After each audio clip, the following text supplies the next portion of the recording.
We are learning Mishna Yevamos, Parakid Gimel, chapter 13, Mishna 5. And today's learning has been sponsored by Barry Steinberg to commemorate the yahrzeit of his father, Pesach Yehuda ben Chaim, Louis Steinberg, which is today in the Neshama Shavan Aliyah. Amen. Okay.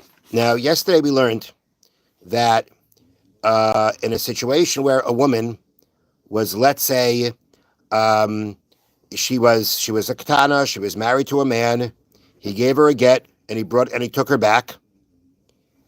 And then, after he took her back, she refused him, she did miyun, and she married somebody else. So he said she can go back to the first husband. If the last thing that happened to her between her and this man was a miyun, even though he gave her a get before, but the last thing that happened between him and her that absolved the most recent marriage was a miyun, and then she marries somebody else, we say if she now does a miyun on that second husband, the second husband then either divorces her or she becomes widowed from him, she's got to go back to the first husband. If the last thing was the miyun, then we say that the miyun that he did not only, so to speak, erased the second marriage between her and her first husband, but erased the first marriage too. And therefore, since they're never married, it doesn't matter the fact that she married somebody else after that. But if, let's say, the first thing that she did was do miyun on her first husband, he took her back, he then gave her a get, and then she got married to somebody else, then she can't go back. So basically, between her and her husband, depending on what the last thing was between them that nullified their marriage, that's going to make the difference as to whether she can go back to him or not if she marries somebody else. That was yesterday's Mishnah, right? Now, today's Mishnah will be a little bit more complicated because today's Mishnah is not talking about where she, had this absolving of marriage between the same man, but it's talking about where after she went ahead and absolved the marriage from one man, she married somebody else. So here we go. Hamamenes be'ish. Now we got to keep track here of the story. Hamamenes be'ish.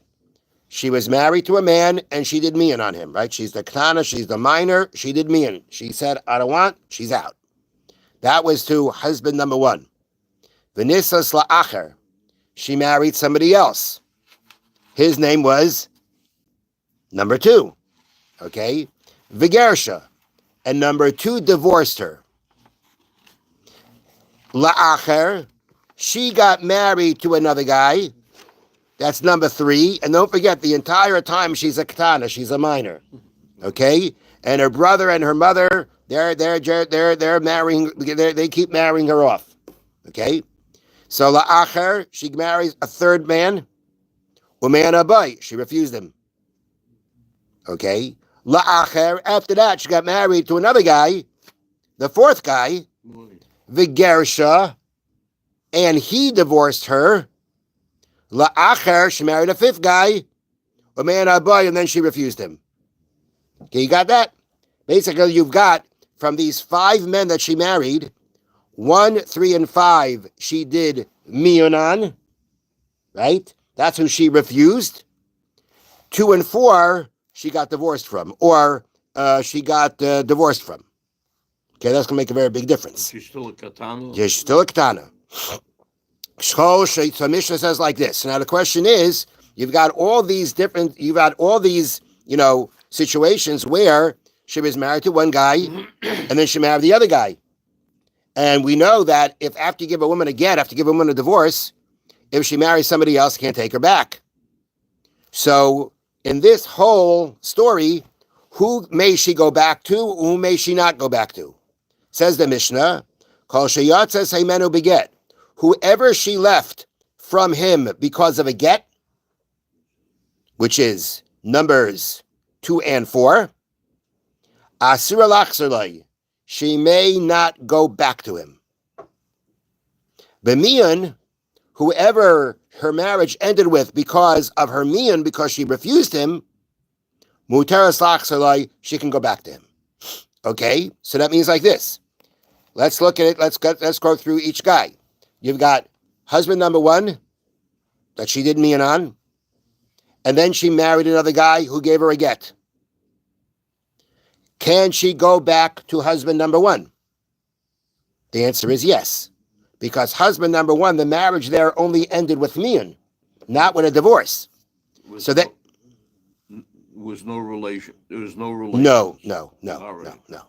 So she's got it. So she after marrying number two and then being divorced from number two, she can go back to number one, because how did she leave the marriage with number one? With mian, not with a get. Okay, and therefore we say she can go back to him. The understanding of that would be, because as we said before, when a woman does mian, we say that it's like she was never married to the guy. She was never married to the guy, so the other guy that she married, what's the difference? The fact that she did mian is not like being divorced. Okay, so now, after she marries number two and gets divorced, she can go back to number one. Okay, now, she goes ahead now and she marries number three, right? She married number three. And then after marrying number three, she did mian. She said, Anna, I'm out of here. Can she go back to number two? The answer is no, she can't. Because number two, she left because of a divorce. And therefore, because she left him from a divorce, which means that they did have a marriage and she was divorced, then she can't go back to him. All right. Now that she's out for number three, what does she do? She goes to number four. And number four, what is number, wait a minute. She went to number three, right? She went to number three. She refused him. She can't go back to number two. Now she went to number four, right? She went to number four. And number four divorced her.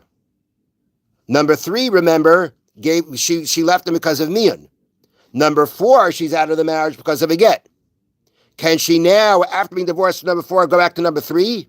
Yes, because number three, her marriage ended not because of a divorce, but because of mian. So she can go back to him. All right. Now, what happens now after number four, right? Number four divorced her, and she went to number five. Now, number five, she did mian on. She said, I'm out of here. Can she go back to number four? She can't go back to number four, because number four divorced her. So therefore, she can't go back to him. So basically, what we have here is, depending on how the previous marriage ended, will make a difference if, when she marries the next person, will she be able to go back to that previous husband or not? If the previous husband's marriage ended because of mian, she can go back. If it ended because of a divorce, she can't go back. Which means that we have the difference between yesterday's Mishnah and this Mishnah is that in yesterday's Mishnah, we said that if she had a divorce from one man, and then she went back to him, and then she did mian, she refused him, and then she married somebody else, we said she can go back to the first husband, even though the first thing he did was divorce her. Because since the last thing that he did was mian, that absolved all the marriages, even the first time around before the get. And we say there was no marriage. She married somebody else. She never married to the first guy. She can go back to the first guy. But that's not going to help you if it's a different guy. That's the point of the Mishnah.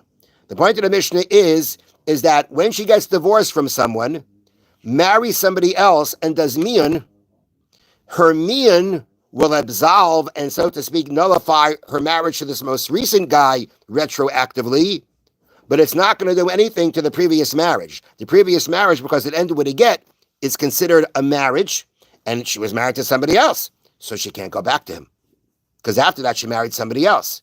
Now she did mian on the most recent husband, but that's going to help the previous guy, because the previous guy divorced her, and therefore that was a marriage.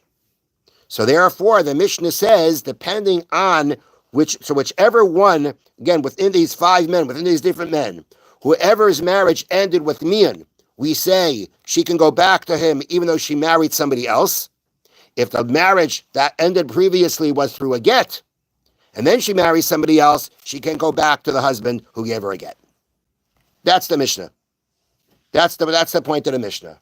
That it all boils down to, are we talking about when a mian follows a get, and we say she can go back to the first husband? That's only if it's the same, that's only when we're talking about that this mian and get were within the same person for the same man.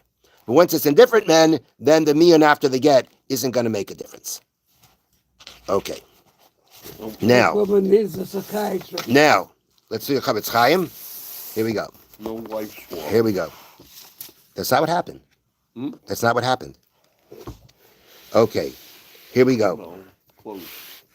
Now we're now going on. We're continuing with the Chofetz Chaim, and the Chofetz Chaim is going through the conditions about when a person can tell other people what someone did to him. And now we are up to the fifth condition. His intention has to be for a constructive purpose. That's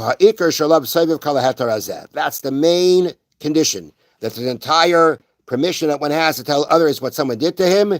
The main focus is this being done for a constructive purpose? Are you doing it just to get back, just to put down the guy? Then you can't do it. If there's something that can come out of it in a constructive way, you'll get your thing back. You'll be protected in the future, then that's okay. Now listen to this interesting footnote of the Chofetz Chaim.